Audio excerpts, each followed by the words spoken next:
My name is Charles Schwank. I made the first 7 videos on this playlist, and they all had the same message.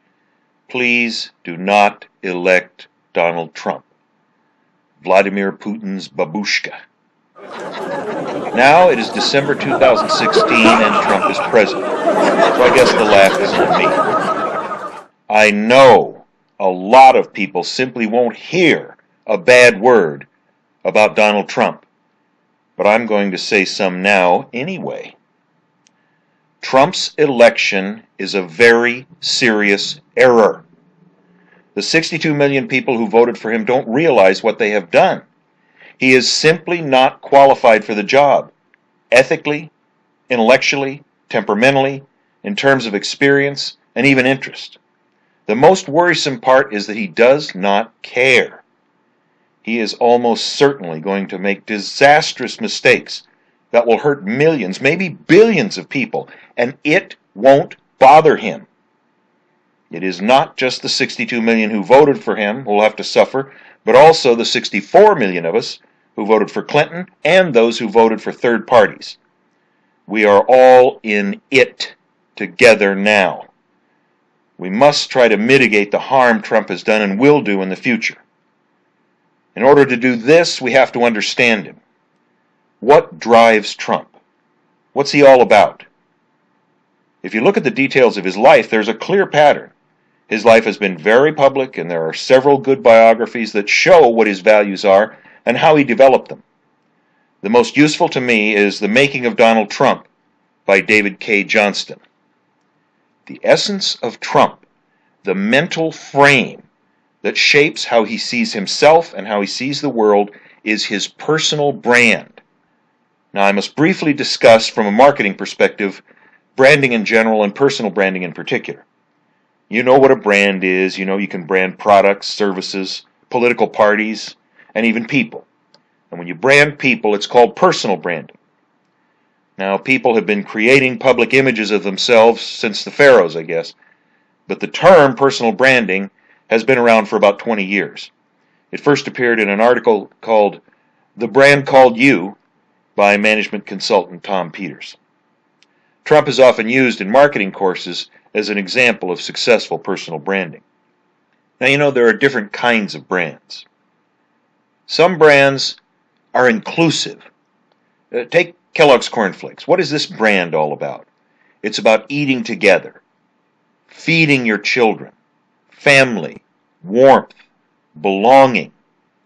These are sometimes called mass brands, and they're warm and welcoming. Trump's brand is a luxury brand, and luxury brands are not welcoming. They're selective and exclusive. They focus not on the things that unite us, but on the things that divide us. Differences in wealth, differences in status, supposed differences in taste. And they're meant to stimulate pride in those who own the branded product and envy in everybody else. So what is the Trump luxury personal brand about? Now, we've all watched him and we've heard him say over and over again it's about success, luxury, being fearless, speaking your mind. One writer said, kicking ass in the marketplace. My best understanding of the brand is this. It's about being a winner in a world full of losers. And that last part is very important. All of humanity is divided into 2 groups. The few winners, and then the great mass of losers. This relates to the ideas of Ayn Rand, a novelist, pretend philosopher, cartoon capitalist who wrote The Fountainhead. That later became a movie with Gary Cooper. Trump himself has said that he loves Ayn Rand's work and sees himself as Howard Rourke, the architect hero in The Fountainhead. Winners, like Rourke and Trump, are not necessarily nice to people. Winners have high standards. This is the idea he was trying to sell on his shows Apprentice and Celebrity Apprentice. If you stay at a Trump hotel, play on a Trump golf course, or have a Trump product, it helps you to hold on to the idea that you too are a winner. But Trump has taken personal branding too far. He's become too strongly identified with his brand, and it's become too central to his identity. For him, the value of his brand is an index of his worth as a human being. He has sacrificed everything for the sake of his brand. It is the only thing he cares about. In 2002, I published a book where I described a process by which one identity swallows up the whole self, or self-schema, and how this warps perceptions and distorts decisions. I am seeing the process I described at work in Trump right now. Trump sees the whole world through the cognitive frame of personal branding. If you understand branding, you can understand Trump. Take his slogan, "Make America Great Again." In the language of branding, this means America used to be a luxury brand, and now we're just an ordinary or mass brand. Trump thinks he can make America a luxury brand again because he understands branding. Take his promise to deport Mexicans and exclude Muslims from the country. In brand speak, we would say, a luxury brand is exclusive. America cannot be a luxury brand if we just let anybody in. So what Trump is really trying to do is rebrand America. And we citizens have to ask ourselves, do we want America to be a luxury brand? Do we want the presidency to be a luxury brand? Well, if you ask me, my answer is no. Is Trump's personal brand consistent with the presidency? Again, my answer is no. Trump disagrees. He continues to manage his brand and pursue his business interests even now that he's president. He must divest or resign. He can't keep his wealth and the presidency at the same time. Am I saying a president can't keep his property and govern honestly? No, I'm not, because the examples of Franklin Roosevelt, Thomas Jefferson, and George Washington prove otherwise. They were all wealthy men. Roosevelt and Washington put their business interests aside while they were president. Thomas Jefferson neglected his business interests to serve his country, and by the end of his term in office, he was in financial difficulties. These men were extraordinary in many ways, and they were ethically extraordinary. Trump does not measure up to them. He is a dishonest, money-grubbing, vengeful, mean-spirited, little man. I know that's a harsh thing to say about the President of the United States, and if by saying he was a good and honest man I could make it true, I would, but it doesn't work that way. In his book, The Art of the Deal, he brags about lying to clients to make more money. In his book, Think Big, he has a whole chapter entitled Revenge, where he gloats over the suffering he has caused others. His whole life shows he has never put the welfare of others ahead of making money. But he can't govern effectively if his main objective is to promote his brand and if he clings to his property.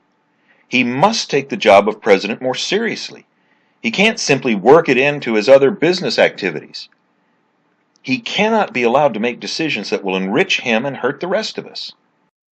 Trump now says he'll have his sons manage his businesses while he's doing his little president gig, and this will eliminate all conflicts of interest.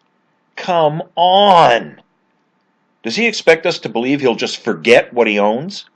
He's already started using his office to enrich himself and hurt others. Here's one small example. Trump is being sued all the time by his hotel employees.